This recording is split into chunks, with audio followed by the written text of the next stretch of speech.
Hello students, मैं doctor Gajendra पुरोहित और आप देख रहे हैं मेरा यूट्यूब चैनल जहां पर मैं वीडियोस अपलोड करता हूं for engineering mathematics BSc student. मैं आज आपके सामने पढ़ाने वाला हूं CSIR नेट लीनियर अलजेब्रा पे जो आए हुए क्वेश्चन है जो मुझे स्टूडेंट्स के द्वारा मिले हैं वो मैंने क्वेश्चन को यहाँ पे लेने की कोशिश करी। आने वाले 2-3 जो है उनमें मैं कुछ और भी क्वेश्चंस कॉम्प्लेक्स एनालिसिस है, मॉडर्न अलजेब्रा है, ODE PDE and real analysis पे आपके सामने लेके आने वाला हूँ। प्लस जो जनरल एप्टीट्यूड के क्वेश्चंस है वो मेरा जो नया वाला चैनल है वो भी ITEP पे देख लीजिए। वहाँ पे मैं आपके जो नए वाले चैनल पे एप्टीट्यूड के जो CSIR नेट 2020 के क्वेश्चंस आपके सामने लेके आने वाला हूँ। तो स्टूडेंट मैं आपके सामने बताने वाला हूँ लीनियर अलजेब्रा पे जो मैंने 4 से 5 क्वेश्चंस जो मुझे मिले हैं वो मैं आपके सामने सॉल्व कराने वाला हूँ। तो सबसे पहला क्वेश्चन जून 2020 मतलब नवंबर में जो एग्जाम हुआ है उसमें सबसे एक क्वेश्चन ये था आपके पास कि ए अगर 2x2 मैट्रिक्स है और डिटर्मिनेंट ऑफ ए आपको दे रखा है यहाँ पे 1 and trace of A is equal to 3 दे रखा है। तो आपसे पूछा जा रहा है कि what is value of trace of A square. तो इसमें इस क्वेश्चन को कैसे करेंगे, बड़ा सिंपल सा प्रश्न था ये।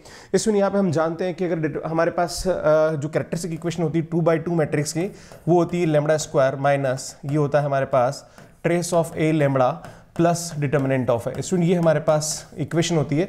अगर आपको शॉर्ट ट्रिक पता करनी है 3/3 और 2/2 की जो कैरेक्टरिस्टिक इक्वेशन होती है उसको शॉर्ट ट्रिक से कैसे निकालते हैं ITEP पे जाके मैंने बहुत अच्छा वीडियो से रखा है, आप देखिए आपको बहुत अच्छा समझ में आएगा, राइट। तो उसी से हम लिखेंगे यहाँ पे। तो स्टूडेंट ये लैम्बडा स्क्वायर माइनस यहाँ पे ट्रेस कितना है स्टूडेंट 3 है तो माइनस का 3 लैम्बडा प्लस का 1 इज इक्वल टू 0 हो जाएगा। स्टूडेंट यहाँ पे लैम्बडा की वैल्यू निकालेंगे वो उसकी आइगन वैल्यू हो जाएगी। तो लैम्बडा की वैल्यू यहाँ पे क्या आएगा 3 plus minus under of B square यहाँ पे कितना है 9 है ना, माइनस का 4AC तो माइनस का 4 हो जाएगा अपॉन 2 हो जाएगा। तो इसमें यहाँ पे लैम्बडा की वैल्यू आएगी आपके पास 3 प्लस माइनस √5 अपॉन 2।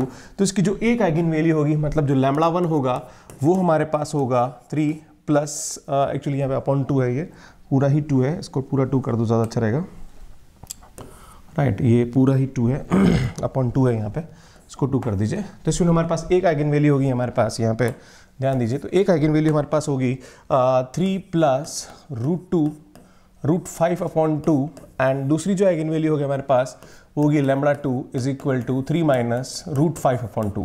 अगर कोई भी ए मैट्रिक्स है उसकी ये आइगन वैल्यू है तो ए स्क्वायर की जो आइगन वैल्यू होगी वो क्या होगी, ए स्क्वायर की आइगन वैल्यू होगी आपके पास lambda 1 square and lambda 2 square होगी। और आपको ये पूछा जा रहा है कि ट्रेस ऑफ ए स्क्वायर, तो इसमें ट्रेस ऑफ ए स्क्वायर का मतलब होता है दोनों आइगन वैल्यू का सम। तो lambda 1 square plus lambda 2 square हो जाएगा। इसका स्क्वायर करेंगे हम तो ये आएगा हमारे पास 3 प्लस √5 का होल स्क्वायर अपॉन 4 हो जाएगा प्लस ये आएगा 3 माइनस √5 का होल स्क्वायर अपॉन 4 हो जाएगा। इसमें यहाँ पे 4 तो एलसीएम ले लीजिए आप, यहाँ पे इसको ऐड करेंगे तो ये आएगा 9 प्लस 5 माइनस ये आएगा हमारे पास 6√5 है ना, आई थिंक यहाँ पे आएगा हाँ 6√5 आएगा प्लस ये आएगा हमारे पास 9 प्लस 5 प्लस का एक्चुअली यहाँ पे प्लस आएगा और यहाँ माइनस आएगा हमारे पास है ना, बिकॉज ये माइनस है हमारे पास। तो माइनस का 6√5 आएगा यहाँ पे है ना। तो इसमें ये √5 6√5 से 6√5 कैंसिल हो जाएगा और ये आएगा हमारे पास 14 और 14 28 है ना, 28/4 तो हमारे पास 7 यहाँ पे क्या आएगा आंसर आ जाएगा। सो स्टूडेंट ये ऑप्शन यहाँ पे क्या होगा हमारा करेक्ट होगा, राइट। सो नेक्स्ट क्वेश्चन देखिए, बहुत अच्छा क्वेश्चन है। ए और बी अगर हमारे पास n×n मैट्रिक है then which of the following is true. आपसे पूछा जा रहा है कि determinant of a plus B plus determinant of a minus B is equal to 2 determinant of a plus 2 determinant of b, determinant of a plus b plus determinant of a minus b is equal to determinant of a plus determinant of b and यहाँ पे determinant of 2 determinant minus 2 determinant b दे रखा है और यह minus दे रखा है। तो इसमें बहुत सिंपल सा प्रश्न है। यहाँ पे आप क्या करिए, जो a मैट्रिक्स है इसकी आइगन वैल्यू मान लीजिए लैम्बडा 1 एंड लैम्बडा 2 और b जो आइगन वैल्यू है इसकी आइगन वैल्यू मान लीजिए μ1 एंड μ2। अगर ये आइगन वैल्यू लैम्बडा 1 और लैम्बडा 2 एंड μ1 एंड μ2 a और b की है तो a प्लस b की जो आइगन वैल्यू होगी हमारे पास वो क्या होगी स्टूडेंट, a प्लस b की जो आइगन वैल्यू होगी हमारे पास वो होगी lambda 1 plus μ1 and lambda 2 plus μ2 होगी और a माइनस b की जो आइगन वैल्यू होगी वो हमारे पास होती है lambda 1 minus μ1 and lambda 2 minus μ2 होगी। स्टूडेंट अगर कोई भी मैट्रिक्स से आइगन वैल्यू अगर a और b की आइगन वैल्यू आपको पता है तो उसका सम के आइगन वैल्यू करस्पॉन्डिंग सम के बराबर हो जाती है और difference of the eigen value corresponding difference of the eigen value के बराबर हो जाता है, राइट। अब आपसे पूछा जा रहा है कि determinant of a plus B.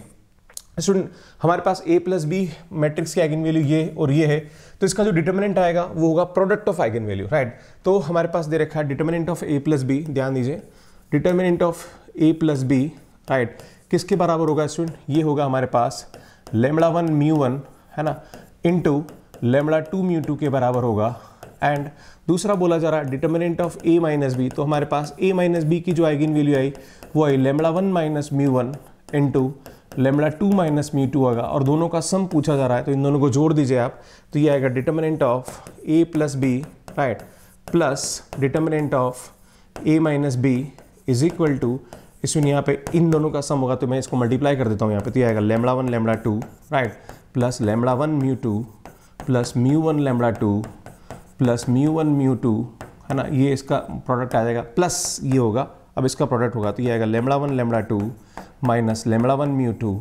Minus μ1 λ2, है ना, then minus minus minus plus μ1 μ2 हो जाएगा। तो इसमें देख रहे हो ये दोनों नेगेटिव वैल्यू से नेगेटिव वैल्यू क्या हो जाएगी, कैंसिल हो जाएगी, 2 λ1 तो ये हो जाएगा हमारे पास 2 λ1 λ2 हो जाएगा, एंड ये आएगा प्लस 2 μ1 μ2 है, और इसमें ए की मैट्रिक्स की आइगन वैल्यू हमारे पास λ1 λ2 है, तो डिटर्मिनेंट ऑफ ए होता है वो किसके बराबर होता है, λ1 λ2 के बराबर होता है, एंड डिटर्मिनेंट ऑफ बी जो होता है वो किसके बराबर होता है, μ1 μ2 के बराबर होता है, product of eigenvalue, right. तो इसमें हमारे पास λ1 λ2, तो ये क्या हो जाएगा 2 ऑफ डिटर्मिनेंट ऑफ ए हो जाएगा, प्लस ये होगा 2 डिटर्मिनेंट ऑफ बी हो जाएगा, तो हमारे पास सीधा आंसर होगा ए ऑप्शन, जो कि बिल्कुल सही होगा, राइट। तो इसमें इस तरह से इस क्वेश्चन को यहाँ पे हम सॉल्व करते हैं। नेक्स्ट क्वेश्चन देखिए आप, इसमें अगला प्रश्न देखेंगे आप, अगला प्रश्न क्या बोल रहा है, अगला प्रश्न बहुत सिंपल सा है स्टूडेंट, और ये आइगन वैल्यू पे बेस्ड कंसेप्ट से ही हो जाएगा कि 3 - 2 2 - 1 a की वैल्यू है तो a पावर 20 की वैल्यू क्या होगी। तो इसमें एक कंसेप्ट होता है कि जो सम ऑफ रो उसकी आइगन वैल्यू के बराबर होता है। तो इसमें यहाँ पे 3 - 2 और 3 - 1, तो इसमें दोनों 1 1 आ रहा है, और आप देख रहे हो इसका रो 1 आ रहा है, तो इसकी एक आइगन वैल्यू क्या होगी, 1 होगी, राइट।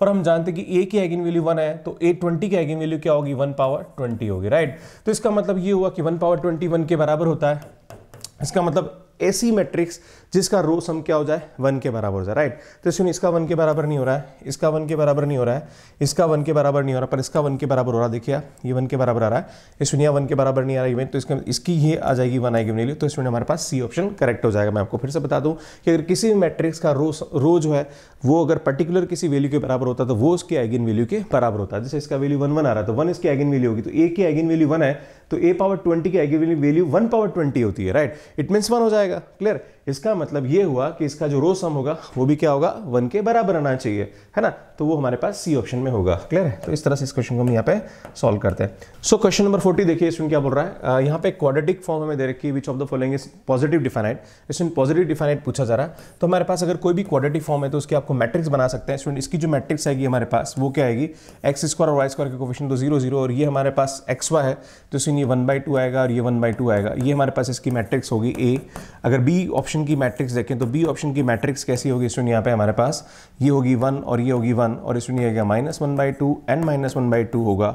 इसमें C की अगर मैट्रिक्स देखें तो इसमें ये आएगी हमारे पास 1 1, और इसमें ये भी 1 1 आ जाएगा हमारे पास। और D की मैट्रिक्स देखी जाए तो इसमें D की मैट्रिक्स हमारे पास ये आएगी 1 एंड ये आएगा 1/2 एंड 1/2 एंड 0। तो इसमें आपको ये देखना है कि किसका डिटर्मिनेंट पॉजिटिव आ रहा है, आप उसे पता कर सकते हैं। इसमें इसका डिटर्मिनेंट हमारे पास क्या आ रहा है, नेगेटिव आ रहा है, तो ये तो पॉसिबल है नहीं, है ना। इसमें इसका डिटर्मिनेंट आप चेक करेंगे तो 1 एंड यहाँ पे क्या आ रहा है, इसमें 1 आएगा एंड हमारे पास -1/4। इसमें यहाँ पे इसका डिटर्मिनेंट पॉजिटिव आ रहा है ना, क्योंकि 1 माइनस यहाँ पे आएगा माइनस का 1/4, तो 3/4 आ रहा है, राइट। तो बी ऑप्शन हमारे पास करेक्ट हो जाएगा, क्योंकि अल्टीमेटली जो उसका डिटर्मिनेंट होगा वो इसकी आइगन वैल्यू के मतलब उसकी प्रोडक्ट ऑफ आइगन वैल्यू के बराबर होगा, और दोनों आइगन वैल्यू पॉजिटिव है या दोनों नेगेटिव भी हो सकती है। तो पर हमें यहाँ पे पॉजिटिव देखनी है तो आपको कहीं ना कहीं आइगन वैल्यू तो निकालनी पड़ेगी, है ना। आप इसकी आइगन वैल्यू भी निकाल के देख सकते हैं। इसमें इसकी एक आइगन वैल्यू तो 0 हो जाएगी, तो ये तो हमारे पास ऑप्शन बनता नहीं है, राइट, है ना। पर अगर डिटर्मिनेंट नेगेटिव आ रहा है ना, तो इट मीन्स ये हुआ कि वो तो पॉजिटिव डिफाइनेट हो नहीं सकता है, क्लियर है। इट मीन्स फर्स्ट ऑप्शन तो करेक्ट इनकरेक्ट हो जाएगा, है ना। बी देख हो सकता है, चेक करेंगे अभी। सी ऑप्शन तो पॉसिबल नहीं है। इसमें डी ऑप्शन भी चेक करेंगे तो यहाँ पे इसका जो डिटर्मिनेंट आ रहा है स्टूडेंट वो नेगेटिव आ रहा है, देखो 0 -1/4 हो जाएगा, राइट। तो इसमें ये भी पॉसिबल नहीं, तो एक ही ऑप्शन हमारे पास बनता है और वो बनता है बी। अगर आप चाहो तो इसकी आइगन वैल्यूज निकाल सकते हो। इसमें इसकी आइगन वैल्यू निकालोगे तो हमारे पास आएगी 1/2 एंड 3/2 आएगी, है ना। तो इसमें ये दोनों आइगन वैल्यू पॉजिटिव आ रही है, इट मीन्स ये क्या हो जाएगा, पॉजिटिव डिफाइनाइट हो जाएगा, क्लियर है। तो इस तरह से इस क्वेश्चन को यहाँ पे हम सॉल्व करते हैं। इसमें मैं आपको बताना चाहता हूँ यहाँ पे कि मैं अनअकैडमी पे टॉप एजुकेटर हूँ फॉर CSI नेट मैथमेटिक्स। और अगर आप चाहते हैं अनअकैडमी पे मेरे कोर्स को ज्वाइन करना तो मैं आपको थोड़ा सा इन्फॉर्मेशन दे देता हूँ कि अनअकैडमी पे 1 दिसंबर को मेरा नया कोर्स स्टार्ट हो रहा है जो कि गेट के लिए बहुत ही हेल्पफुल होने वाला है कोर्स, है ना। गेट की क्लासेस लेने वाला हूँ मैं। एंड फाउंडेशन कोर्स स्टार्ट हो रहा है 7 दिसंबर से। जो स्टूडेंट जून 2021 को टारगेट कर रहे हैं उनके लिए फाउंडेशन कोर्स है। फिर मेरा कंप्लीट कोर्स जनवरी से स्टार्ट हो रहा है जहाँ पर जनवरी वाले महीने में मैं complex analysis and integral equation कराने वाला हूँ। एंड फरवरी महीने में रियल एनालिसिस और ऑर्डिनरी डिफरेंशियल इक्वेशन है। देन उसके बाद मार्च में linear algebra, partial differential equation, COV। Then अप्रैल में मैं यहाँ पे मॉडर्न अलजेब्रा और न्यूमेरिकल क्लासेस कराऊंगा। Then Markov chain, topology, number theory and matrix space, ये टॉपिक भी मैं कराने वाला हूँ। और स्टूडेंट अगर आप चाहते हैं मेरा सब्सक्रिप्शन लेना तो यहाँ पे ITA पे जाके एक वीडियो दे रखा है जिसमें आपको दे रखा है कैसे आपको सब्सक्रिप्शन लेना, तो आप समझ सकते हैं। फिर भी अगर आप पहली बार CSI नेट की तैयारी करें तो 24 मंथ या 12 मंथ का सब्सक्रिप्शन ले सकते हैं अनअकैडमी पे। मेरा referral code GP sir use करेंगे तो आपको 10% डिस्काउंट के साथ 15,000 या 10,000 लगेगा। 1 ईयर का ले रहे हैं 10,000 के आसपास आपको लगेगा, राइट। इसमें यहाँ पे अनअकैडमी सब्सक्रिप्शन के बहुत सारे बेनिफिट है। यहाँ पे सभी एजुकेटर्स आप क्लासेस ले सकते हैं। अगर आप लाइव नहीं देख सकते तो रिकॉर्डेड देख सकते हैं। PDF नोट्स मिलते हैं, टेस्ट सीरीज मिलती है, क्विजेज है, डाउट क्लियरिंग सेशंस है। हमारे वाला और भी एजुकेटर्स उनकी क्लासेस भी आप देख सकते हैं। तो बहुत सारे बेनिफिट्स यहाँ पे अनअकैडमी सब्सक्रिप्शन के मिलते हैं। फिर भी स्टूडेंट अगर आपको कोई भी डाउट है रिगार्डिंग द सब्सक्रिप्शन तो आप मुझे यहाँ पे मेरे नंबर पे व्हाट्सएप मैसेज करके पूछ सकते हैं। So student thank you so much for watching मी। और लास्ट में मेरी वीडियोस हैं इसमें ये आप देख सकते हैं, ये जनरल एप्टीट्यूड की प्लेलिस्ट है फॉर CSI नेट मैथमेटिक्स। और इसमें ये जो है ये मैं वीडियो आप देख सकते हैं कि कैसे आपको अनअकैडमी सब्सक्रिप्शन लेना है, उसका पूरा प्रोसीजर मैंने यहाँ पे समझा रखा है। सो ये दोनों मेरे चैनल है। सुनिए मेरा नया चैनल है जिसपे मैं IIT JEM CSI NET GATE पे काम कर रहा हूँ, और ये मेरा पुराना चैनल है जहाँ पर आप हायर मैथ्स की वीडियोस देख सकते हैं। So thank you so much, bye bye.